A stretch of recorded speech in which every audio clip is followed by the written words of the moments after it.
शिवाय नमः शिवाय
विश्वनाथ भगवान की जय, महाकालेश्वर भगवान की जय, ओंकारेश्वर भगवान की जय, प्रयागराज भगवान की जय, अमरेश्वर महादेव की जय।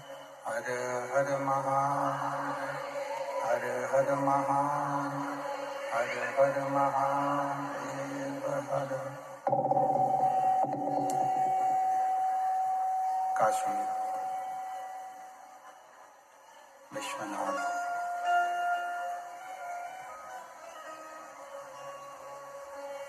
ओगड़दानी त्रिकालदर्शी कैलाशी अविनाशी भगवान शिव, जिनकी पुनीत पावन पवित्र शिव महापुराण की कथा बाबा देवाधिदेव महादेव भगवान शिव की पवित्र पावन करुणा, उनकी उदारता से ये पवित्र पावन शिव महापुराण की कथा, माघ मेला, त्रिवेणी संगम, प्रयागराज जी की पवित्र पावन भूमि पर चल रही है। श्री सतुआ बाबा सेवा शिविर के पवित्र प्रांगण में ये पवित्र कथा का दिव्य और भव्य आयोजन श्री जगत गुरु महामंडलेश्वर श्री संतोषाचार्य जी महाराज, सतुआ बाबा जी, जिनके अथक प्रयास से पूरे माघ मेले का एक आनंद, और उसमें भी खाक चौक में भगवान शिव की परम कृपा श्री सतुआ बाबा जी के परम सानिध्य में हो रहा है।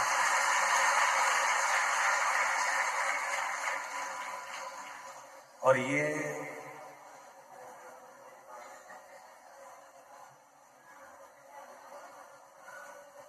सत्य मायने में तो ये कथा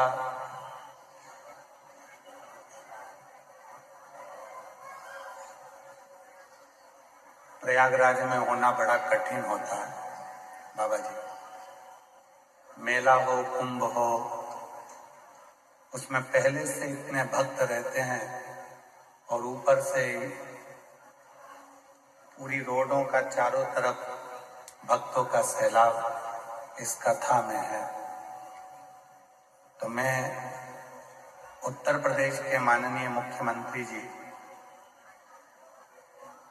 गोरक्षपीठ के पीठाधीश्वर माननीय मुख्यमंत्री जी श्री योगी जी को और उनकी संपूर्ण प्रशासन को बहुत बहुत साधुवाद धन्यवाद देता हूँ, जिन्होंने इस कथा को बड़ी सुचारू रूप से संभाल रखा है और पूरे मेला क्षेत्र को बड़ी दिव्यता और आनंदता के साथ संचालित कर रहा है।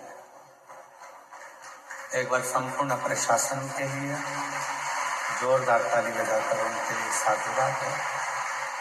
कथा मंडप में ही विराजमान अयोध्या से पधारे महाराज श्री, हमारे चित्रकूट वाले महाराज जी परम प्रिय, उनको भी हम नमन करते हैं। गोपाल बाबा जी जो भेंट द्वारका से हैं, ये भले भेंट द्वारका में रहते हैं पर भेंट लेते नहीं है, देते हैं। तो बड़ी साधुता है इनकी। एवं सभी कथा मंडप में विराजमान संत साधु, गिरिराज जी से पधारे हमारे पंडा जी के सुपुत्र डाकघर वालों के बहुत बहुत साधुवाद। ऐसी दिव्य कथा में मुख्य यजमान पद श्री चंद्रभान सिंह चौहान जी, कहीं बैठे हों तो खड़े हों। मुख्य यजमान चंद्रभान सिंह चौहान जी, श्री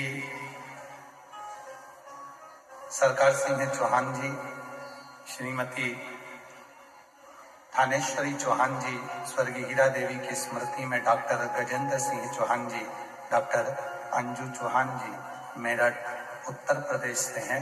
एक बार जोरदार ताली बजा करेंगे यजमान परिवार का स्वागत अभिनंदन करिए। और आपको बहुत बहुत साधुवाद जो इस पवित्र पावन कथा के आप प्रयागराज की भूमि पर मुख्य यजमान पर ग्रहण करे हैं। ये 5 दिवसीय शिव महापुराण की कथा है।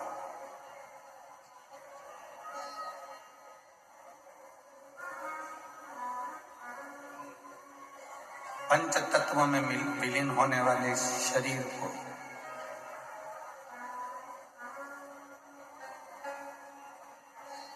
जो मिला है अपने माता पिता के द्वारा, इस शरीर को कैसे शिव से लगाया जाए। इस शरीर को कैसे परमात्मा की विरल भक्ति में लगाया जाए, इस शरीर को कैसे भगवत भजन में लगाया जाए, कैसे भगवत नाम में लगाया जाए, ये शिव महापुराण की कथा हमको सिखाती है।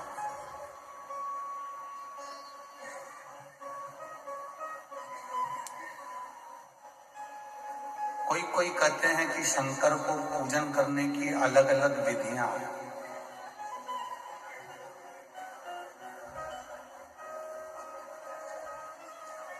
कोई कहते हैं भगवान शंकर को रिझाने के लिए अलग अलग भाषाएं।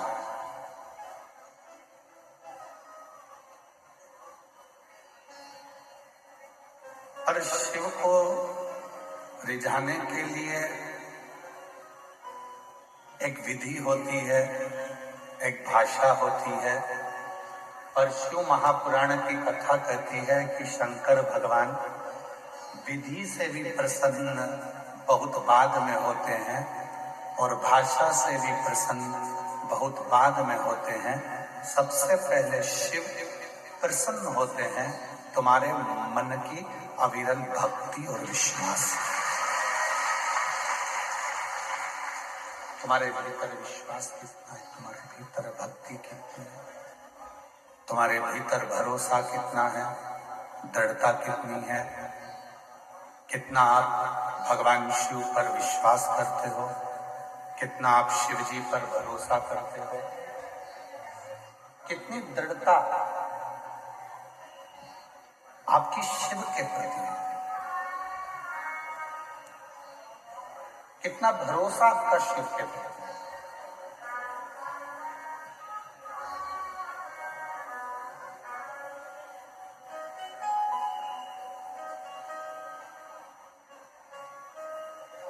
हमारे सतुआ बाबा जी कहते हैं, जब हम काशी में कथा करने के लिए गए तो सतुआ बाबा जी कह रहे थे, महाराज जी ये मणिकर्णिका के घाट पर सतुआ बाबा शिविर के सामने से, सतुआ बाबा आश्रम के सामने से ना जाने कितने कितने शब्द अर्थियां रोज निकलती प्रति।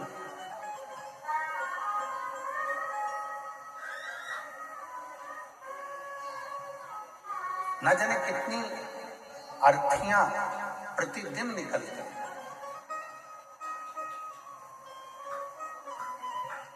तो सतुआ बाबा जी बता रहे थे कि हमारे जो गुरुजी थे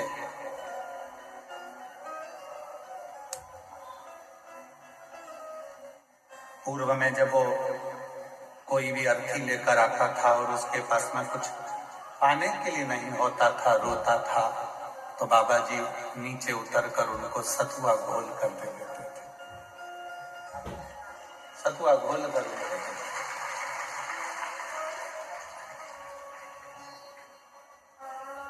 और बाबा जी हम परम पूज्य जगत गुरु महामंडलेश्वर श्री संतोषाचार्य जी महाराज जी को कहेंगे, गुरु का कहते हैं कि चेले में एक अंश जरूर रहता है और वो अंश आपके भीतर भी आपके गुरु का है।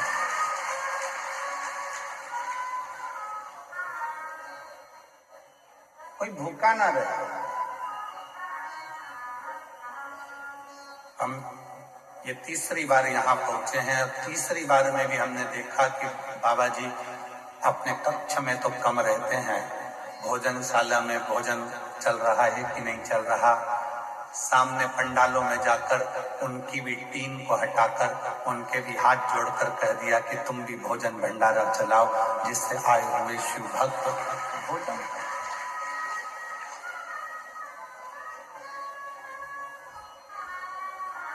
एक गुरु वो होता है जो अपना कक्ष या पंडाल नहीं छोड़ता, और एक आप पर आपके गुरु की कृपा है जो भोजन व्यवस्था, अन्य व्यवस्था, खुद दौड़ दौड़ कर व्यवस्थाओं को देखना, ये सच्चे गुरु के शिष्य का प्रमाण है।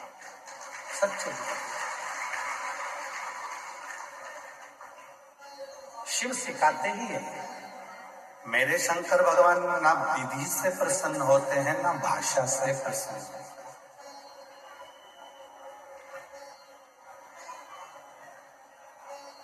कौन सी विधि हमारे पास में हो कि हम भगवान शंकर को प्रसन्न करें?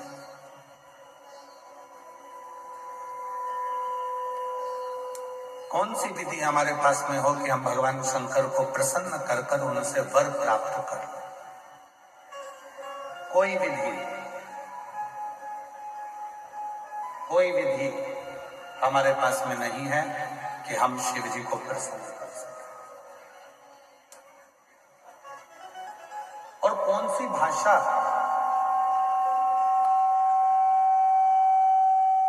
हम कौन सी भाषा बोलें जिससे हमारे देवाधिदेव महादेव प्रसन्न हो? कौन सी भाषा? तो कहा एक विश्वास की विधि है, एक भक्ति की विधि है और प्रेम की भाषा है। ये दो चीजें अगर हमारे पास में है तो हमारा देवाधिदेव महादेव प्रसन्न भी होता है और बड़े भी होता है। और तेरी कृपा बिना न हिले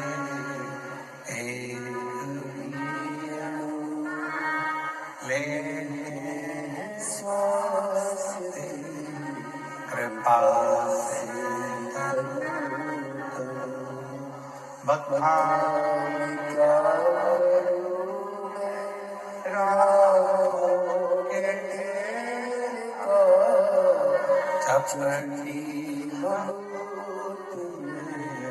खजाना गंगा मुक्ति भोले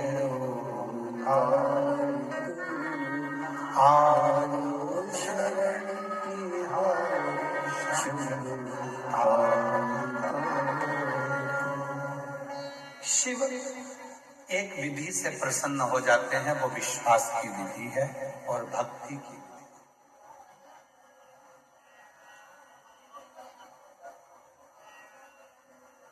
कितना सुंदर एक प्रसंग शिव महापुराण में आता है।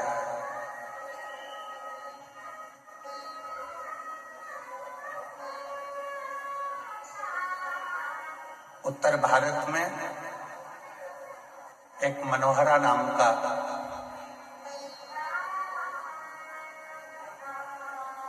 एक भगवान शंकर का शिव भक्त निवास करता है।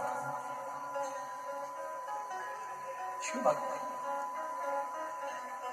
और भगवान शंकर का वो परम भक्त, भगवान शिव का वो परम भक्त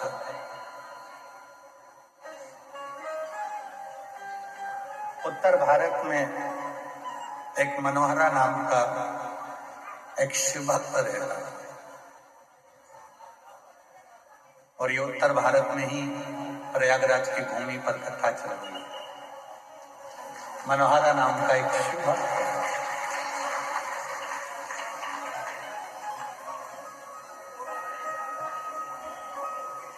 सुतार का काम करता था। सुतारी जानते हो आप लोग? जम के तो बोलो। सुतार मतलब लकड़ी का कुर्सी टेबल कुछ ना कुछ जो लकड़ी का काम होता है वो। उसका एक नियम था, एक मिट्टी का उसके पास में घड़ा था। उस घड़े से गंगा जी का जल रोज भरता था और रोज शिव जी को चढ़ाता था। सारी समस्या का हल रोज भरता, रोज प्रतिदिन।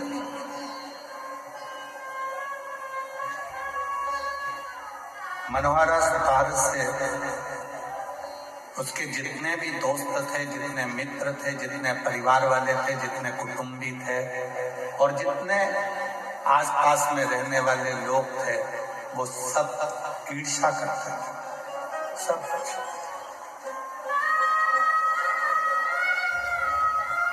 वो कहते हैं ना, घमंडी को ईश्वर नजर नहीं आता।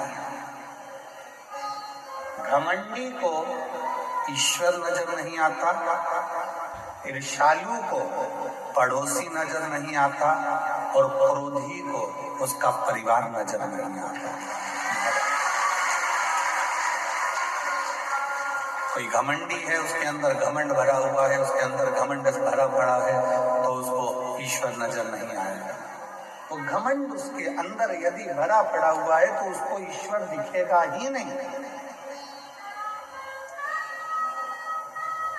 ऐसे कई लोग हैं जिनको रोज समझाना पड़ता है कि राम है, कृष्ण है, शिव है, पर कई घमंडी ऐसे पड़े हुए हैं, अपनी घमंड में इतना ज्यादा वो फूले हुए हैं कि वो राम और कृष्ण शिव को मानने को तैयार ही नहीं।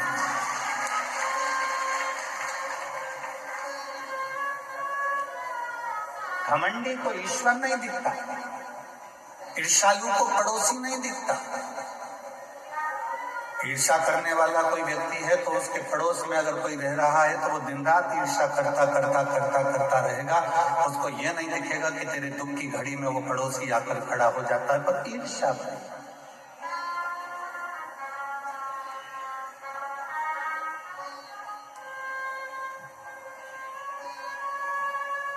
क्या करने आए हो प्रयाग की भूमि पर?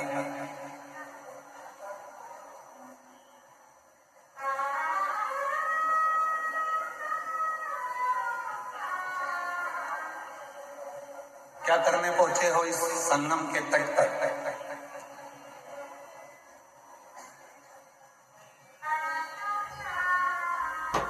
संगम के तट पर अक्षय वट के पास में नाग वासुकी का मंदिर है। आप लोग तो प्रयाग के हो, कौन कौन गया जरा हाथ उठाओ, जरा रखिए। प्रणाम आपको, जो आप होकर आए हो, लोटा भर जल चढ़ा कर नाग वासुकी।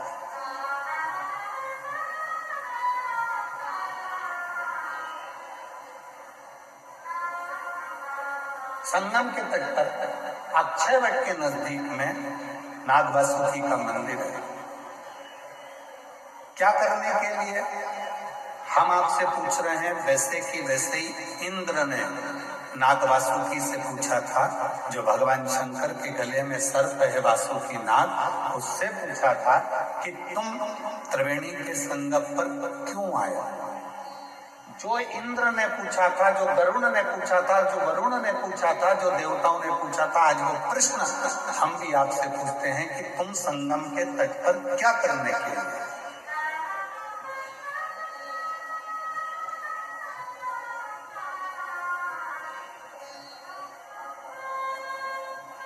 हजारों वर्ष पुरानी कथा आज फिर सतवा बाबा के शिविर में वही प्रश्न लेकर खड़ी हो गई, जो देवताओं ने भगवान शंकर के गले में पड़े हुए नाग वासुकी से पूछा था। वो प्रश्न आज फिर सामने आकर खड़ा। देवताओं ने नाग वासुकी से पूछा कि तू त्रिवेणी के संगम पर क्या करने आया?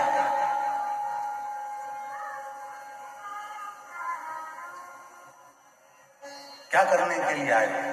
नाग वासुकी से बार बार प्रश्न करा गया, क्यों आए हो? ये गंगा यमुना सरस्वती के संगम पर नाग वासुकी क्या कर? आज वही प्रश्न हम आपसे कर रहे हैं, क्योंकि आप सब प्रयाग के रहने वाले हो। आपसे पूछा जाए कि आप त्रिवेणी के संगम पर क्या करने आए, प्रश्न यहां खड़ा होता है। तो नाग वासुकी ने कहा,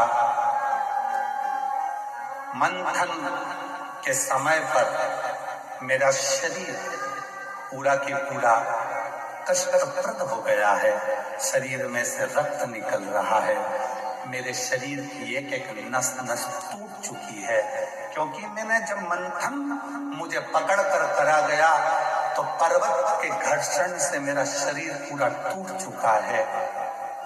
मैं बहुत कष्ट में हूँ, बहुत तकलीफ में हूँ। तो क्या करने आए हो? बस उस कष्ट को मिटाने के लिए और भगवान से उनकी कृपा पाने के लिए मैं त्रिवेणी के तट पर आकर विराजमान हुआ। अब कोई तुमसे पूछे, क्यों रे भाई, हे प्रयाग वालों, त्रिवेणी के तट पर तुम क्या करने के लिए आए हो? तो तुम्हें नाग वासुकी के वो शब्द याद रखना है कि नाग वासुकी ने कहा कि मेरा शरीर हर जगह से टूट चुका है, बहुत कष्ट में हूँ और मेरे कष्ट को मिटाने के लिए और भगवान की अविरल भक्ति को प्राप्त करने के लिए मैं यहाँ आया हूँ। वही शक्त तुम्हारे होना चाहिए। त्रिवेणी के तट पर क्यों आए? जब हम राम नाम जपेंगे, कृष्ण नाम जपेंगे, शिव नाम जपेंगे, भगवान की भक्ति करेंगे, भजन करेंगे, मंत्र जाप करेंगे, नाम जाप करेंगे, इस प्रयागराज की भूमि पर त्रिवेणी के संगम पर बैठकर हम कल्पवास करेंगे, भगवान की अविरल भक्ति प्राप्त करेंगे, तो हमारे जितने दुख हैं वो तो कटेंगे ही, साथ में भगवान शंकर की और राम की, कृष्ण की अविरल भक्ति भी हमको प्राप्त होगी।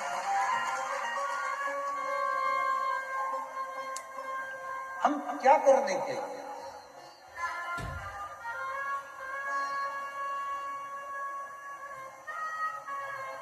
भोजन तो आप अपने घर पर भी कर सकते हैं। बोलो बोलो, जम के बोलो जरा।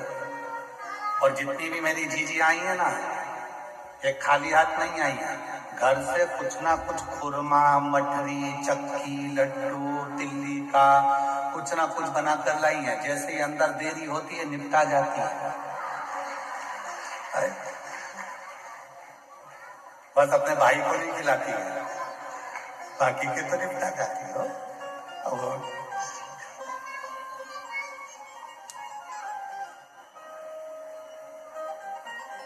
आप भोजन करने, मतलब ये पक्का हो गया कि आप भोजन करने के लिए नहीं है, अपने साथ है। फिर किसी ने पूछा क्या तंबू में रहने के लिए, टेंट में रहने के लिए नीचे बिछा हुआ कालीन चाहिए? तो आप वो हो, मेरी जीजियां, मेरे जीजा ऐसे हैं कि इनको कालीन की भी जरूरत नहीं है। जिस टेंट से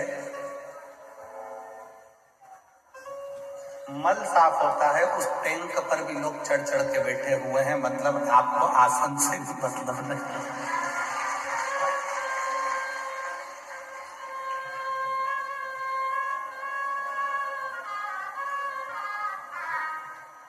उस पे भी चढ़ के लोग बैठे हुए।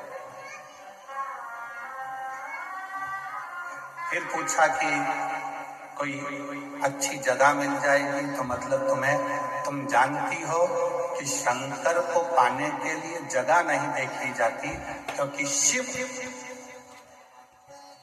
शमशान में भी निवास करता है और शिव हर कण कण में निवास करता है। तो स्थान की मूल कोई तुमसे कह दे, कोई तुमसे कहे कि शंकर भगवान केवल मंदिर में मिलेंगे या शिव जी केवल कथा में मिलेंगे या शिव जी केवल घाट पर मिलेंगे या शंकर भगवान केवल अमरनाथ केदारनाथ में मिलेंगे, तो नहीं, ऐसी कोई बात नहीं है। तुम्हारे घर में रहो, घर में रहकर रोज श्री शिवाय नमस्तुभ्यं का जप करना प्रारंभ करोगे तो तुम्हें मंदिर क्या, मेरा भोलेनाथ तुम्हारे घर में आकर तुम्हें दर्शन देना प्रारंभ।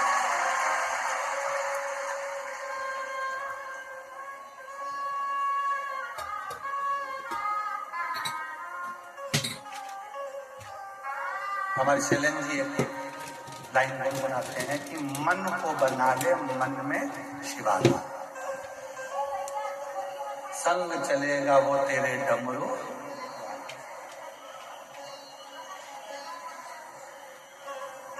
मन को शिवालय बना। और जिस दिन तुम्हारा मन शिवालय बन गया उस दिन तुम्हें शंकर को ढूंढने जाने की जरूरत नहीं। मत जाओ। मनोहरा की कथा करिए। उत्तर भारत की भूमि पर शंकर भगवान का एक भक्त मनोहरा ऐसा रहता था। शिव महापुराण की कथा कहती है कि वो मनोहरा सुतार का काम करता था, लकड़ी का काम करता था।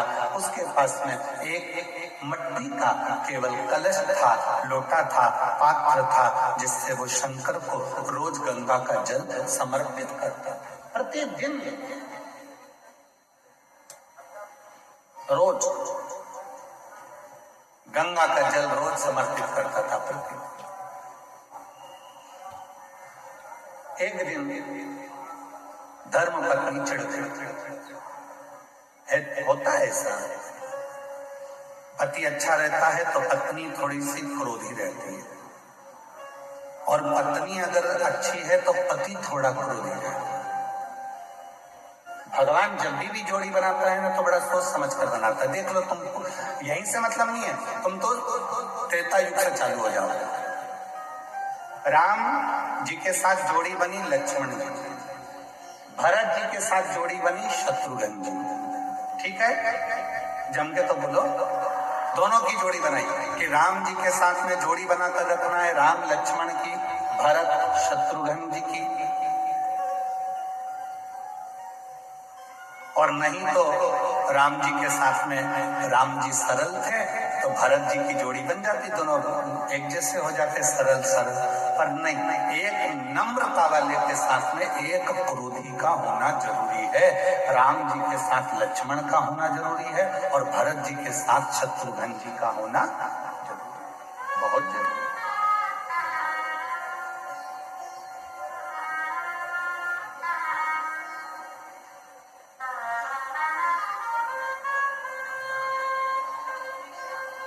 पति गुस्से वाला है, पत्नी थोड़ी सी नम्र। पत्नी गुस्से वाली है तो पति थोड़ा सा नम्र। वैसे तो पति बेचारा नम्र रहता ही है, ऐसा नहीं है कि नहीं रहता। कर्पूर घोरम करुणावतारम संसार सारम बुझ गए। वैसे तो उसमें नम्रता रहती है। तुम 25 प्रश्न करती हो, उस 25 प्रश्न में से 5 प्रश्न का उत्तर देता है, इससे ज्यादा नम्रता और क्या हो सकती है? तुम खुद विचार करो। केवल 5 प्रश्न का उत्तर देता है, वो इससे ज्यादा देता ही। कितनी बार तुम पूछती हो कैसी लग रही हूं, बोलता ही नहीं। बोलूंगा झगड़ा होगा, इसमें बोलता ही नहीं बेचारा, अपने तेल कंगा करता रहता है। फिर आ गई सच के सिर पे जूड़ा मुड़ा बांध के, कैसी लग रही है? वो कंगा कर रहा था, कंगा से मूछे सेट कर रहा है। फिर आ गई, अब की बार सिर पे पल्लू डाल के पूछ रही कैसी लग रही हो, कैसी? फिर बोला ऐसी लग रही जैसे हरी घास में भैंस चल रही है। अब बोला तो घर डोला, अब बोला ही तो कुछ प्रश्न का उत्तर देता, वो देता ही नहीं। उसकी सरलता बहुत सहज होता है।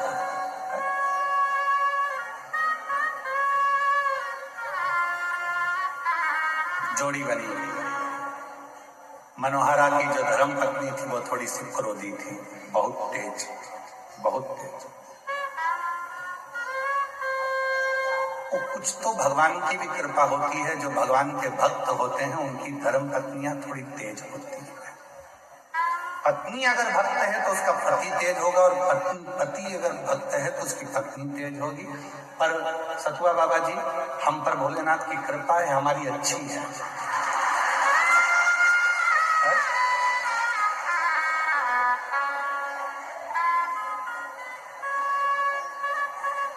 अगर वो थोड़ी गड़बड़ होती तो हम तुम्हारे आश्रम में नहीं आ पाते।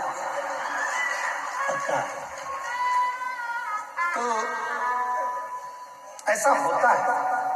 और कोई कोई परिवार ऐसा होता है जितने मेरे कल्पवास कर रहे हैं इस माघ के मेले में, जितने मेरे कल्पवासी हैं उनकी धर्म पत्नी भी अच्छी है, पति भी अच्छा है, दोनों मिलकर साथ में कल्पवास कर रहे हैं, भगवत भजन।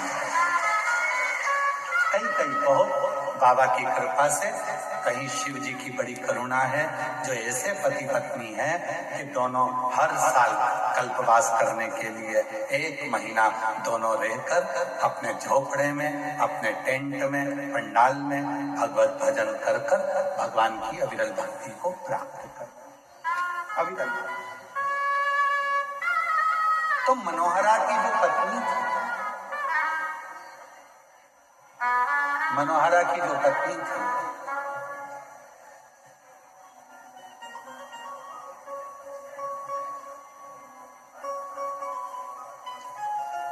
वो मनोहरा की भक्ति बहुत तीव्र थी,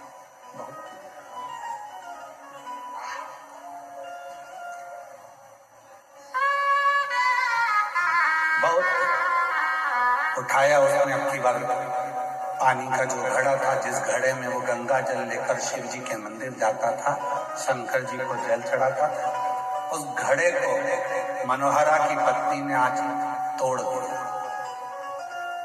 मनोहरा रोता हुआ शिव के मंदिर पहुंचा। शिव के शंकर भगवान के मंदिर में पहुंचकर हाथ जोड़कर कहने लगा कि आज मेरे पास में ना लोटा है, कलश है और ना गंगा का जल, कुछ नहीं। और इतनी मेरी सामर्थ्यता नहीं है कि मेरे पास में अलग से मैं कलश को खरीद सकूं या फिर बर्तन ले सकूं जिस बर्तन में मैं गंगा का जल तुम्हारे लिए ला सकूं। रो रहा, आंखों से नीर बह रहा, अश्रु बह रहा।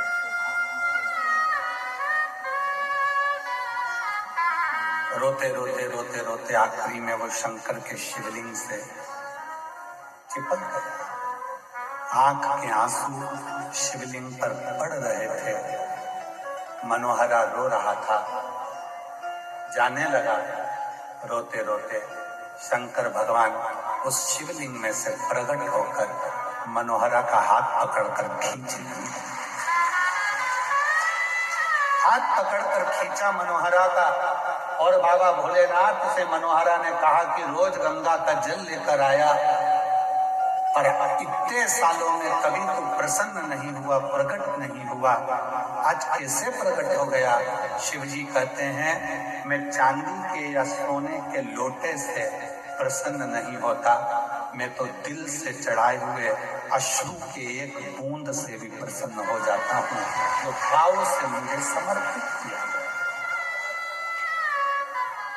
जो तुमने मुझे भाव से दिया है। ना विधि थी उस मनोहरा सुतार के पास में, ना विधि थी उस मनोहरा सुतार के पास में, ना भाषा थी उस मनोहरा सुतार के पास में, ना कोई नियम था उस मनोहरा सुतार के पास में, तो केवल एक लोटा जल, इसके सिवाय कुछ भी नहीं। नानी बाई का मायरा सुना है आप लोगों ने? जम के तो बोलो। नानी बाई के मायरे में नानी बाई का जो नरसिंह जी, जो नानी बाई के जो पिताजी थे नरसिंह मेहता जी, नरसिंह मेहता जी के बड़े भाई थे मदन मेहता जी। मदन मेहता जी की धर्म पत्नी थी दुरत गोरी।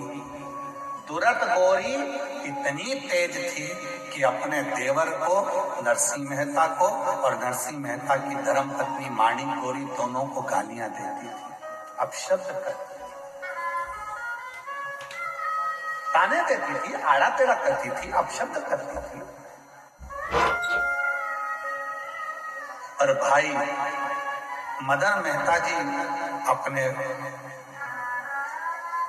भाई से बड़ा प्रेम करते थे, नरसिंह मेहता जी से बहुत स्नेह। जब दादी नरसिंह मेहता की जो दादी जी थी, वो नरसिंह को बहुत प्रेम करती, बहुत।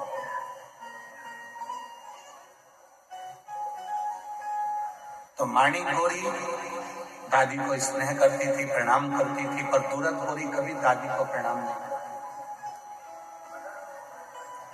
प्राण छूट गए दादी के, मर गई। नरसिंह मेहता की पत्नी भी खूब रोई और नरसिंह मेहता की भाभी भी बहुत रोई, पर नरसिंह मेहता की पत्नी जी को समझ में नहीं आया कि मेरी जेठानी दिन रात गाली देती थी दादी सास को, और दादी सास मरने के बाद ये गले चिपक चिपक कर रो रही है, सिर पे इतना लंबा लंबा पल्लू डाल के रो रही है। सास जिंदा थी तो पल्लू रखा यहाँ, और सास मर गई तो पल्लू रखा बिल्कुल छाती तक और चिपक चिपक कर रो रही है। और थोड़ी देर तक रोई चिपक कर, उसके बाद देवरानी से बोली मैं पानी पी के आई, अब तू रो ले। जब देवरानी रोने के लिए बैठी माणी कोरी, तब उसको समझ में आया कि मेरी जेठानी चिपक कर इसलिए रो रही थी कि सास के कान में सोने की मुर्गी थी जो कान में डली थी, उसको दांत से कटक रही थी, निकाल। जब वो मुर्गी निकल गई, रोते रोते लेकर गई और पानी के मटके में उसको डाल दिया और आकर बोली कि दादी जी को लेकर चले जाओ, कब तक रखोगे। रोते रोते उनको लेकर गए। दादी जी के जाने के बाद 13 दिन नहीं हुए पूरे, और नरसिंह मेहता की भाभी ने नरसिंह मेहता को घर से निकालने का प्लानिंग कर लिया। जब प्लान बनाया उसको निकालने का, तब बड़े भाई को लगा कि मेरा बेटा, मेरा भाई आखिर जाएगा कहाँ जाएगा। तो फिर बड़े भाई ने विचार करा कि दुनिया में एक ऐसा है, वो देव आदित्य महादेव, जो ठोकर खाए हुए व्यक्ति का साथ निभा देता है।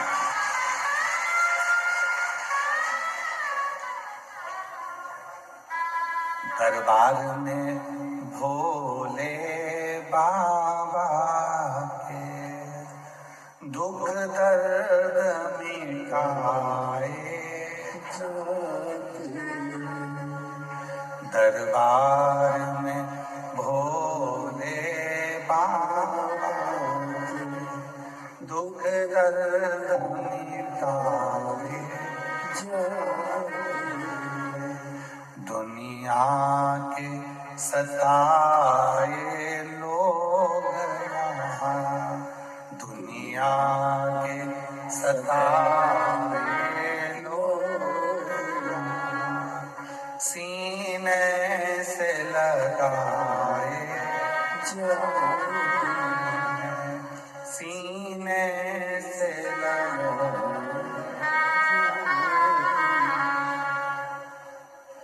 एक है जो निभा सकता, एक है जो निभाए, और वो केवल एक देवादिदेव महादेव है जिसके चरणों में मुझे मेरे भाई को भेज देना चाहिए। यदि मेरा भाई शिव जी के मंदिर तक चले गए तो निश्चित है जो मेरा भाई चाहता है उसको वो सब कुछ मिल जाएगा। जरा स्मरण करिएगा, नरसिंह मेहता का मायरा कब बचा, कब स्मरण हुआ। हजारों सालों का स्मरण कर कर देखिए कि वो नरसिंह मेहता के लिए बड़े भाई ने विचार कर लिया था, यदि ये शंकर के मंदिर तक पहुंच गया तो इसको शिव जी संभाल लेंगे। और हम भी तो वही शिव पुराण में कहते हैं, आप यदि शंकर के मंदिर में पहुंच गए, एक लोटा जल चढ़ाना प्रारंभ कर दिया तो शिव जी तुम्हें संभाल, शंकर जी तुम्हें संभाल, कोई दूसरा नहीं संभाल सकता, संभालेगा वही।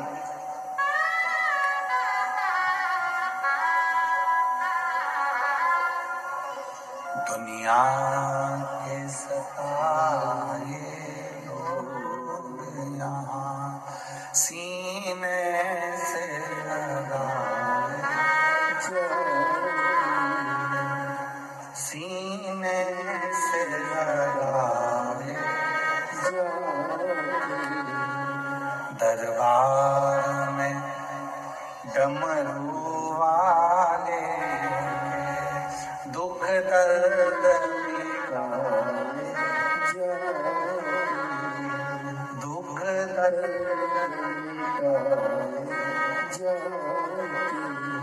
आप शिव जी के दरवाजे तक पहुंचो, शंकर जी की चौखट तक पहुंचो, शंकर जी के मंदिर में एक लोटा जल चढ़ाने के लिए पहुंचो, शिव तुम्हारे दुखों को काटना प्रारंभ कर दे, शिव तुम्हारे कष्टों को मिटाना प्रारंभ कर दे। जाना पड़ेगा, तेरे मंदिर में आना मेरा काम है और मेरी बिगड़ी बनाना तेरा। जाओ। नरसिंह मेहता जी शिव जी के मंदिर में पहुंच गए। रोते रोते पूरी रात नरसिंह मेहता जी ने निकाल दी। शंकर भगवान ने हाथ पकड़ा नरसिंह मेहता जी का और उनसे पूछा तुझे क्या चाहिए? मैं जिस सांवरिया का भजन करता हूँ सांवरिया का दर्शन करा दो। भारत की भूमि क्या पूरे विश्व की धरा पर केवल एक नरसिंह मेहता ऐसे संत थे जो जीते जी गौलोक धाम जाकर भगवान कृष्ण और राधा जी का दर्शन करे थे। गौलोक धाम में जहां पर भगवान की रासलीला का दर्शन हो रहा था, नरसिंह जी को ले जाकर वहां खड़ा कर दिया। नरसिंह जी को ले जाकर खड़ा करा, रास चल रहा था। सांवरिया से भगवान कृष्ण का ध्यान गया नरसिंह जी की ओर। सांवरिया जी दौड़ कर गए नरसिंह जी के पास में। हमारे यहाँ तो लोग मर जाते हैं तब आते हैं, तू तो जीते जी आ गया रे, तुझे लेकर कौन आया? नरसिंह जी बोले वो शंकर जी लाए थे। इतने में सांवरिया सेठ ने बोला अगर शंकर जी लेकर आए हैं फिर तो तू कहीं पर भी पहुंच सकता है, तेरा टुकड़ा कोई पर भी जाकर कहे बाबा पूर्ण तरह से तेरे टुकड़े को मिटा सकता। किसी की सामर्थ्यता नहीं है, वो मिटाएगा, दुख काटेगा तो वो शिव का, कोई दुख नहीं काट सकता। ब्रह्मा ब्रह्मलोक में है, भगवान विष्णु वैकुंठ लोक में है।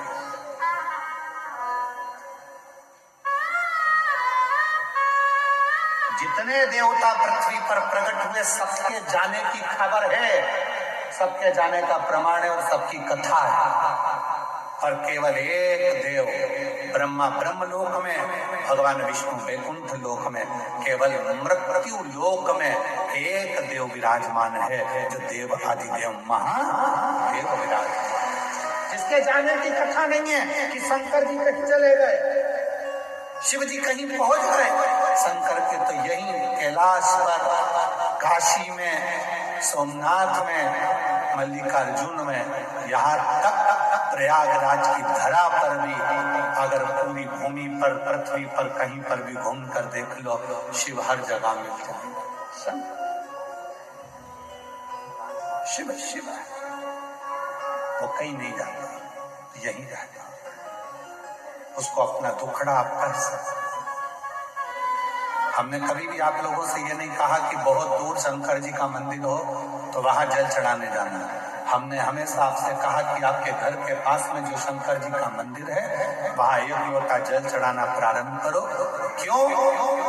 शरीर में रोग आता है तो पहले पास के हॉस्पिटल में दिखाया जाता है, पास के हॉस्पिटल में काम नहीं चलता फिर बड़े हॉस्पिटल में जाया जाता, बड़े हॉस्पिटल में काम नहीं चलता फिर जाकर अपन लखनऊ में जाकर दिखाते हैं, लखनऊ में काम नहीं चले फिर जाकर अपन मुंबई पहुंच जाते हैं, मुंबई में काम ना चले तो फिर विदेश लेकर जाते हैं। अर्थात पहले अपने पास में इलाज करवाइए, दूर इलाज के लिए बाद में जाइए। पर दुनिया के लोग पहले दिन से विचार कर लेते हैं अब की बार मुझे केदारनाथ जाना है, अब की बार मुझे अमरनाथ जाना है, अब की बार मुझे कैलाश पर्वत का दर्शन करने, परिक्रमा करने जाना है। हमारा निवेदन है जो लड़के, जो लड़कियां, जो बेटे, जो बेटियां, जो नवयुवक बेटा बेटी कहते हैं मैं अमरनाथ जाऊंगा, अमरनाथ जाऊंगा, अमरनाथ जाऊंगा, पहले उनकी माँ से, माँ को पूछना चाहिए अपने बेटे से, अपनी बेटी से, तो पास के मंदिर जाता है? पहले पास के मंदिर जा, और जब पड़ोस के मंदिर में तेरा दिल लग जाए शंकर को एक लोटा जल चढ़ाने में, तब समझना कि अमरनाथ बाबा का दर्शन करने जाएगा तो वो तुझे गले से लगा देगा, वो तुझे अपने हृदय से लगा देगा। मालूम पड़ा हमारे यहाँ जो बड़े बड़े डॉक्टर होते हैं, बड़े बड़े हॉस्पिटल में बैठते हैं, वो छोटी वाली फाइल को देखते हैं। लाओ दिखाओ, पहले तुमने डॉक्टर को दिखाया? हाँ साहब हमारे गाँव के डॉक्टर को दिखाया था। फाइल दिखाओ, ये फाइल ठीक है। और किसी को दिखाया? हाँ साहब हम प्रयागराज गए थे, वहां दिखाए, प्रयागराज की फाइल दिखाओ, ये सब। फिर हम काशी गए थे, काशी की फाइल दिखाई।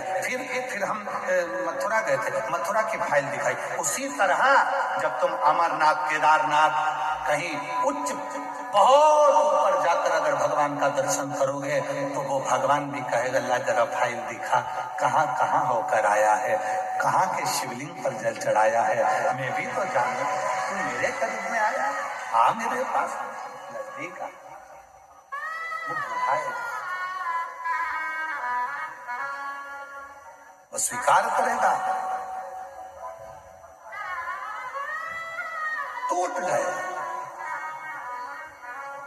जैसे उस मनोहरा भगत का, मनोहरा सुतार का घड़ा टूट गया था, आंसू से शिव को प्रसन्न कर लिया था।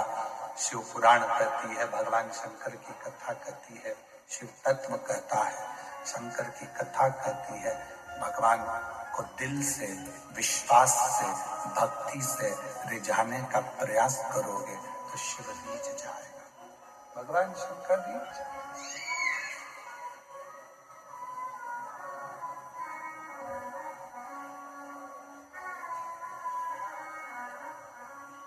कुछ नहीं है हमारे पास।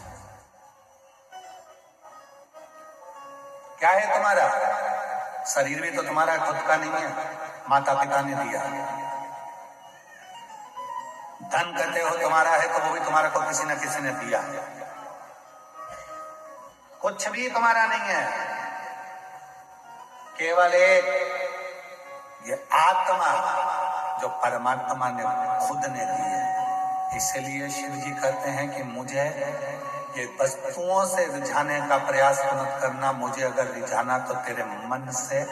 जिस दिन तू मुझे अपने हृदय से एक लोटा जल चढ़ाएगा, दिल मुझ में लगा लेगा, समझ लेना उस दिन मैं तेरा हो गया और तू मेरा हो गया। जितने तेरे दुख हैं, जितनी तेरी तकलीफ है, जितने तेरे कष्ट हैं, जितनी तेरी बीमारी है, जितने तेरे तकलीफें हैं, वो सब मेरी होगी, तेरा कुछ भी नहीं। फिर किसी ने कहा पानी में इतना दम होता है कि एक लोटा जल, पानी में इतना दम होता है क्या कि जल चढ़ाया और जल चढ़ाते से ही शिव जी हमारे दुख काटना प्रारंभ कर देते हैं। पानी में कितना दम होता है, संकल्प करते समय तुम्हारे हाथ में कुछ हो या ना हो, चावल नहीं होगा चलेगा, फूल नहीं होगा चलेगा, पर संकल्प करते समय तुम्हारे हाथ में जल का होना जरूरी है। हर हर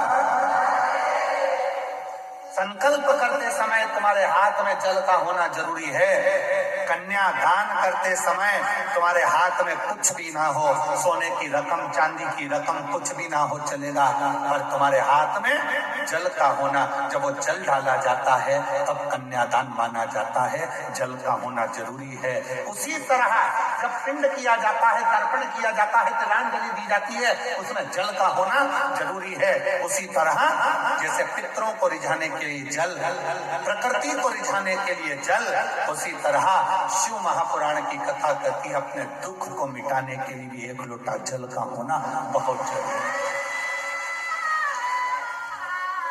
एक लोटे जल का होना बहुत जरूरी। वो जल हमारे जीवन का कल बदल देता। कोई जल्दी बनता है, कोई लेट बनता है, शिव को जल चढ़ाने वाला एक दिन सेठ जरूर बनता है। सेठ बना कर रखता है, बस वो नियम से एक लोटा, एक पत्र है, अच्छा है, देखिए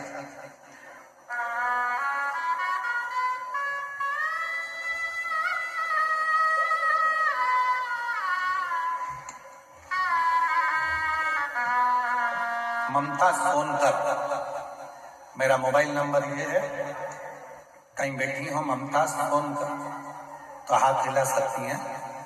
ममता सोनकर अगर कहीं बैठी हो तो हाथ हिला सकती हैं, और अगर बैठी हो तो आ सकती हैं बेलपत्र लेने के लिए। कहीं बैठी हो तो हाथ हिलाएं, और अगर आई हो तो एक बेलपत्र लेने के लिए आ सकती। मेरा नाम ममता सोनकर है, मैं 2757 सेक्टर एच जानकीपुरम लखनऊ की निवासी, जानकीपुरम लखनऊ से आई। गुरुजी, मैं ममता सोनकर कावड़ भरने 2024 में सीहोर गई थी, कंकर शंकर की पूजन करी, पंडाल में बैठकर कथा श्रवण करी। मैं बताना चाहूंगी गुरुदेव, मेरा पुत्र हर्षवर्धन जो नीट का एग्जाम कई सालों से दे रहा था और उसका नीट क्लियर नहीं हो रहा था, तब मैंने अपने बेटे से कहा कि तू एक बार शिव महापुराण की कथा पंडाल में बैठकर श्रवण कर, तू देख बाबा कैसे कृपा करता। और मेरा बेटा शिव महापुराण की कथा को यही प्रयागराज की धरा पर सुनने के लिए पूर्व में आया और बाबा की ऐसी कृपा हो गई कि आज बाबा ने मेरे बेटे को नीट एग्जाम क्लियर करा दिया। वो MBBS की पढ़ाई कर रहा है और आज मेरा बेटा डॉक्टर बनने जा रहा है। मैं बाबा को यहाँ प्रणाम करने के लिए, थोड़ा समय लग सकता है, लगेगा, पर वो फल जरूर देगा। तुमने जो एक लोटा जल समर्पित करा, तुमने जो एक लोटा जल चढ़ाया, तुमने जो एक लोटा जल समर्पित करा है, तुमने जो एक लोटा जल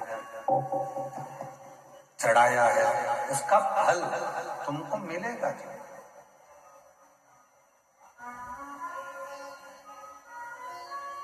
आपको लगता है कि आप लोग कथा सुनने के लिए, हमको नहीं लगता। हमको तो लगता है कि हमारा भोले बाबा तुम्हारी झोली में जरूर कुछ देने वाला होगा, इसलिए तुमको कथा के पंडाल में लाकर बिठा दिया।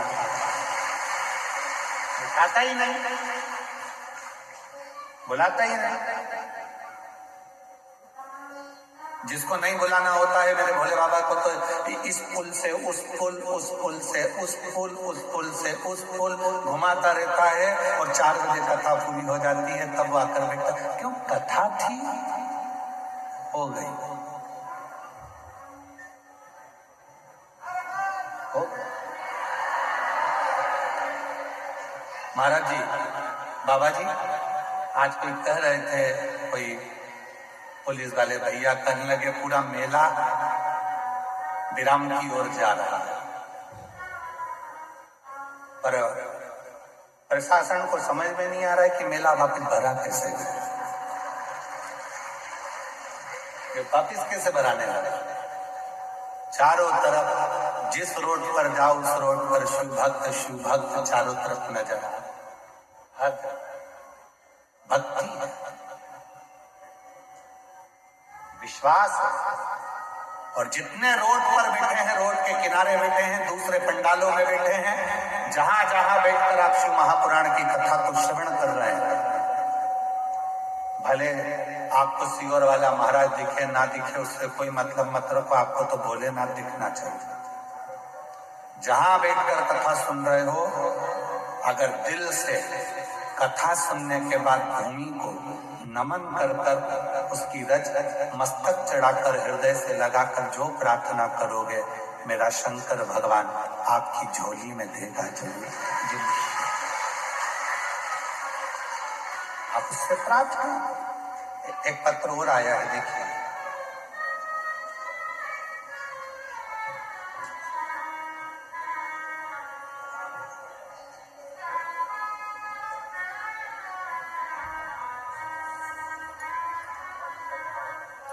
अन्नू साव, क्या लिखा है? नवादा है, नवादा। मेरा नवादा यही है, उत्तर प्रदेश में, बिहार में। अच्छा, कहीं बैठे हैं? हाथ दिलाइए। अन्नू साव नवादा से आप ही हैं? ठीक है। बेटा आया है क्या? है? हाँ, ले आओ इसको, ले आओ, आ जाओ। अन्नू साव नवादा से हूं, मेरा मोबाइल नंबर ये है गुरुदेव। मेरा कथा में आने का केवल इतना सा, मैं एक बार बाबा की कथा सुनी थी टीवी पर। मैंने सुना था कि सारे दुख मिटा देता है पंडाल में आने पर। गुरुदेव, मेरे बेटे के शरीर पर सफेद रोग की बीमारी हो गई थी, पूरा शरीर उसका सफेद खाल हो गया था। इतनी दुखी हो गई थी कि सारे डॉक्टरों का इलाज कराते कराते थक गई, तो भी वो सफेद रोग की बीमारी समाप्त नहीं। तब इसको कथा के पंडाल में लेकर आई थी, यहाँ की मिट्टी इसके शरीर पर लगाकर प्रणाम कर कर गई थी और कहा था, बाबा जिस दिन मेरा बेटा ठीक हो जाएगा वापिस लेकर आऊंगी। और आज मेरा बेटा पूरी तरह से ठीक हो गया, इसलिए मैं उसको यहाँ कथा के पंडाल में लेकर, मेरे बच्चे को मैं यहाँ लेकर पहुंची प्रणाम करने के, नमन करने। और जो जैसी भावना लाया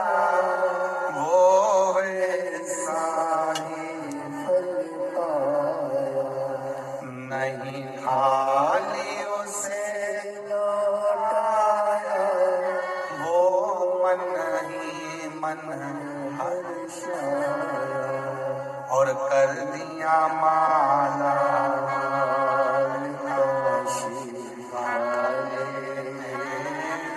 लुटा दिया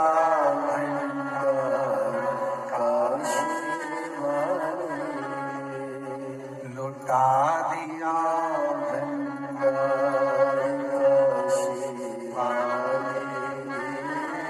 कर दिया माला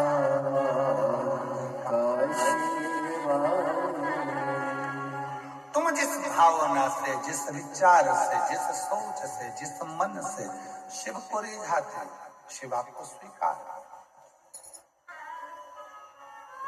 कौन ना करे। ब्रह्मा जी शिव जी को समझ नहीं पाए, स्वयं ब्रह्मदेव शंकर भगवान को नहीं समझ पाए। स्वयं ब्रह्मा, कई लोग कहते हैं ब्रह्मा जी तो सृष्टि का निर्माण करने वाले, सृष्टि को रचने वाले, सृष्टि को निर्माण करने वाले, सृष्टि को बनाने वाले, और ब्रह्मा जी नहीं समझ पाए। ब्रह्मा जी भी शिव जी को नहीं समझ पाए। ब्रह्मा जी भगवान शंकर को नहीं समझ पाए। मेरी जीजियों, मेरे जीजाओं, मेरी बेटियों, बेटाओं, मेरे बुजुर्ग माँ बाप, याद रखना, दुनिया का कोई व्यक्ति तुमसे कह दे कि शंकर भगवान को मैं अच्छे से जानता हूं, समझता हूं, समझ लेना पक्का झूठेला है, पक्का झूठ बोलने वाला। शिव को समझने के लिए एक जन्म क्या, लाखों लाखों जन्म हो जाए तो भी शंकर भगवान को कोई समझ नहीं सकता, जान ही नहीं सकता। इसलिए अपन को ज्यादा प्रपंचा में नहीं पड़ना, अपने को तो एक लोटा जल, सारी समस्या का हल और बोल बम का नारा है,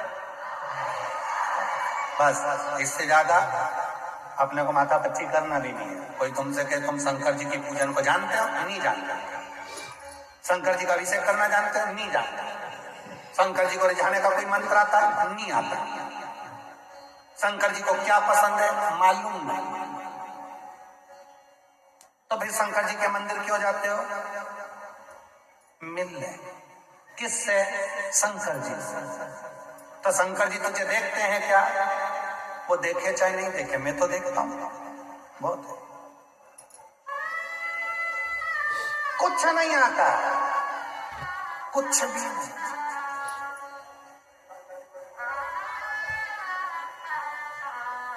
हम तो बस साधारण है, शिव को रिझाने के लिए आते हैं। और वो कहते ना कि मैं हूं प्रेम रोगी, मेरी दवा तो जाओ जाओ जाओ काशी वाले को जाओ। मैं हूं प्रेम रोगी, मेरी दवा तो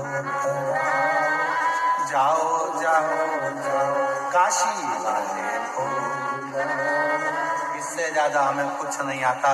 मैं उसको देख लूं, वो मुझे देख ले, एक लोटा जल इस शरीर से चढ़ जाए और मेरा बाबा मुझे स्वीकार कर ले, इससे ज्यादा मुझे कुछ नहीं। मेरा शंकर मुझे